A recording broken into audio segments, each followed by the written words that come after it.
안녕하십니까. 저는 강남농법인의 김혜선 고문입니다. 오늘도 정부수 노무사님 모시고 해고 사건 관련한 저희 자문이 들어온 사건인데 어떤 내용인지 한번 말씀을 들어보도록 하겠습니다. 네, 안녕하십니까. 공인노무사 정봉수입니다. 공인노무사가 근무를 하다 보면은 저기 많은 자문사를 관리해주고 있습니다. 그런데 여기 제가 관리하는 해주소는 한 회사는 한 10명 이내의 외국계 기업입니다. 처음에는 대리점에서 출발했는데 그 외국 그 본사에서 이 회사를 다 인수를 해가지고 외국인 회사가 됐습니다. 그리고 한국 지사장도 그 외국에서 살던 그분이 와서 이제 맡게 됐습니다. 그런데 이제 업무를 처리하는 와중에 그 이제 인사하고 이제 회계를 관리하는 그 담당 직원이 있는데 이분이 우선은 영어를 못하고 그리고 또 이 자원구매에서 여기 사실 회계만 담당하고 있는데 인사 총무도 같이 해야 되는데 그거를 거부를 하고 있고 또 그런 문제도 있고 또 직원들 간에 융화도 안 되고 그래서 우리 회사하고 적격하지 않다. 이런 차원에서 내보내려고 이 근로자한테 어느 정도 합의 퇴직을 권유를 하니까 이 근로자는 자기가 나갈 이유가 없다. 원하면 나를 해고시켜라. 그러면 나는 부당해고 신청을 하겠다. 뭐 이런 입장으로 나오고 있습니다. 그래서 저희가 자문사니까 여기 지사장이 이분을 어떻게 내보낼 수 있는지 그에 대해서 문의를 해왔습니다. 사실상 우리 공인노무사는 이 부당하게 해고된 근로자를 도와주지만은 또 사업주를 또 이제 자문을 해주기 때문에 이런 경우는 어떻게 그 근로자도 어느 정도 혜택을 받고 사용자도 적절하게 인사관리를 할 수 있도록 이렇게 지원해주는 역할이 바로 공인노무사가 하는 컨설팅이라고 할 수가 있겠습니다. 그러면 이런 경우에는 이 회사가 한국 지사장이 할 만큼은 다 한 것 같습니다.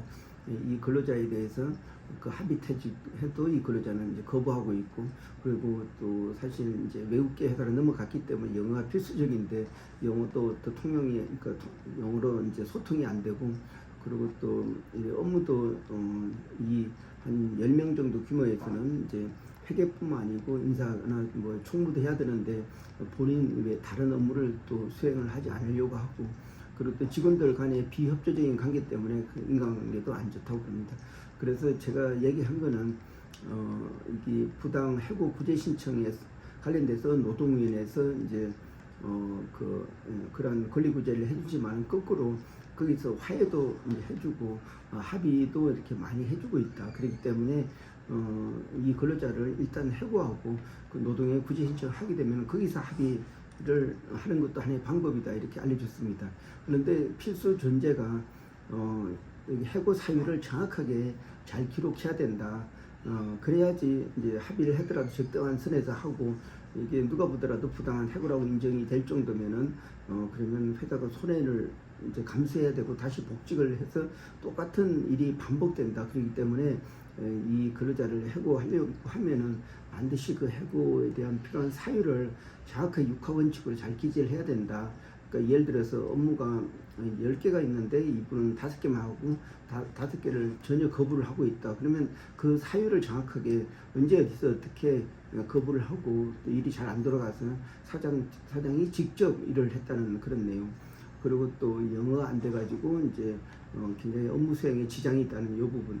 사실 또 이 한국 지사장으로서 영업을 하고 해야 되는데 이 내부적인 업무로 그 본사에서 요청하는 자료도 담당자가 직접 전달 못해서 대신 전달해주고 있고 또 이 담당자를 같이 이제 어떤 담당자한테 본사에서 회계적으로 지시를 하더라도 마치 지사장이 이 담당자한테 통역관 같이 그런 역할을 하고 있다. 그래서 그 업무에 상당한 지장이 생기고 있다. 그 본인 스스로 그 본사하고 같이 일을 못하기 때문에 본사에서 계속 이 지사장한테 컴플레인을 하고 있다. 이런 내용. 그래서 육하원칙을 언제 어디서 몇 번 그랬다. 그리고 앞으로도 계속 지속될 거라서 본사에서 이런 불평하는 이런 메일을 받은 적이 있다.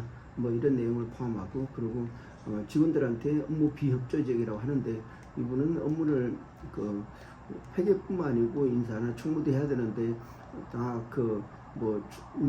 총무 그러니까 회계나 뭐 재무 관리 외에는 다른 일을 안 하려고 하기 때문에 그 업무적으로 다른 직원들이 직접 몸으로 떼어야 되는 그런 경우가 있었다. 그래서 야, 상당히 좀 관계가 안 좋다. 뭐 이런 내용을 구체적으로 기술을 해서 누가 보더라도 이렇게 업무 비협조적이고 업무 능력 떨어지고 또 외국계 기업에서 영어를 못하는 이런 사람을 계속 가지고 간다는 것은 문제가 있다. 그래서 이렇게 회사가 어쩔 수 없이 이제 통상 해고를 했다. 이런 내용으로 그 해고 사유서를 만들어야 된다고 이제 우리 사장님한테 얘기를 해줬습니다. 그래야지 정당한 사유가 있어야지 노동위원회 가더라도 적정한 금액에서 합의가 되지. 그러니까 일방적인 해고라고 느껴질 정도의 어떤 자료가 되면은 이 근로자가 기세 등등해가지고 자기는 노동위원회 가서 사건을 이기고 다시 복직을 하면서 더 많은 보상금을 요청할 수가 있습니다. 그래서 제가 거꾸로 이제 근로자도 도와주지만 사용자를 또 도와줄 때는 이렇게 컨설팅 차원에서 이제 뭐 해고 외에는 다른 방법이 없을 때는 해고하라. 근데 반드시 해고 사유를 육하원칙으로 자세히 기록을 하고 또 다른 공익위원이나 심판위원이 읽었을 때 공감이 가는 그 정도의 내용으로 해야지만이 이 근로자도 이제 퇴직을 수용하고 합의를 수용할 수 있다. 좀 그렇게 얘기를 해줬습니다. 네, 참 이런 경우도 참 애매할 것 같은데 우리는 이제 사용자를 대변해서 하는 경우, 근데 이제 보통 이런 특히 외국계 회사 같은 경우 이렇게 고용계약서를 쓰고 또 취업규칙을 만들어 놓으면 해고 사유가 있지 않습니까? 그 해고 사유에 따라서 이 사람이 이제 그동안에 이제 일하는 데 있어서 말하자면 일의 효율성이라든지 아니면 잘못한 부분을 육하의 원칙에 넣어서 기록을 하는 게 중요하지 않습니까? 예, 그렇습니다. 예. 그리고 이입 7조에 사용자는 근로자를 해고할 경우에는 해고 시기와 해고 사유가 기재된 서면을 통보해야 된다 이런 내용이 있습니다. 그래서 해고 사유에 대한 내용을 구체적으로 언제 어디서 어떻게 이런 일이 있었다 이거를 중첩적으로 또 어떤 연대 순으로 그리고 또 어떤 객관성을 유지할 수 있도록 가급적 이렇게 첨부 내용도 이렇게 해서 또 그렇게 줘야지만이 어떤 정당한 해고로 인정이 될 수가 있습니다.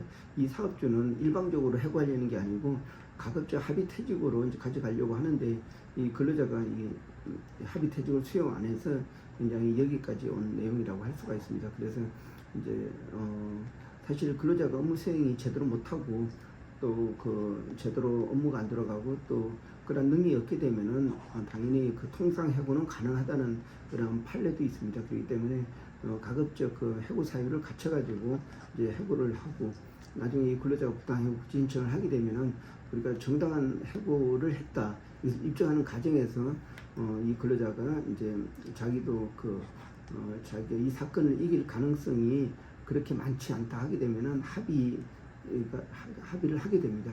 또 여기 노동위원회에서도 심판을 하기 전에 사전에 항상 합의성 가능성이 있느냐 이렇게 질문을 하고 시작합니다. 그래서 어느 일방이라도 수용 가능하다고 하게 되면은 좀 시간을 가지고 합의할 수 있도록 좀 이렇게 시간을 주고 있습니다. 그래서 그 기간 동안에 합의하면 됩니다. 그래서 합의의 전제는 사업주가 이 근로자 제3자가 해고 사유 내용을 읽더라도 이 정도면은 이 근로자를 사용을 못한다, 해고할 수밖에 없다 이렇게 느낄 수 있는 바로 해고 사유를 기재하라는 그런 내용으로 제가 자문을 해줬습니다. 네, 그래서 지금 노동위원회 이런 해고 사건에 갈 경우에 지금 말씀하신 것처럼 이제 사용자 입장에서 이 사람을 그래도 노력해서 계속해서 고용을 하려고 노력했는데도 불구하고 안 되는 경우 여러 가지 이제 사유를 해서 제출할 경우는 이제 근로자가 불리할 수 있지 않습니까? 그러면 이제 이렇게 합의를 할 수 있다는 그런 말씀인 거죠? 예, 그렇습니다. 그래서 노동위원회에서 합의 내용은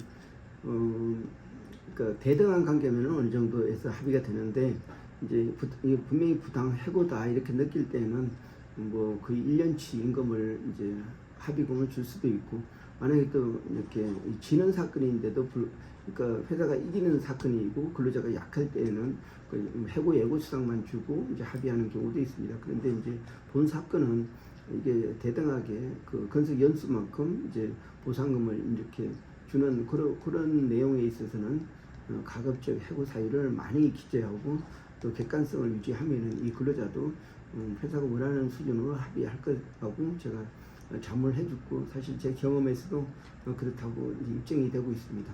네, 되게 흥미로운 사건이 될 수도 있고 앞으로 우리가 자문을 해서 좋은 결과가 나오면 한 번 더 이 주제를 갖고 논의했으면 좋겠습니다. 아, 예, 알겠습니다. 부모님. 예, 이 사건은 가급적 노동위원회 사건을 안 갔으면 좋은데 가더라도 이제 정당한 사유를 제대로 기재하면은 이 근로자도 그 부당해고 구제 신청 그 기간 내에 어떤 합의를 요청하고 그래서 아마 합의할 가능성이 높다고 할 수 있겠습니다. 근데 여기 전제는 그 해고 사유를 육하 원칙에 따라서 구체적으로 또 객관적으로 그리고 또 이렇게 중첩적으로 기록을 해가지고 이제 수용 가능성을 높이는 게 바로 그 공익노무사의 노력이고 또 회사가 해야 될 일이라고 생각하고 있습니다. 네, 오늘 말씀 감사합니다. 네, 고맙습니다.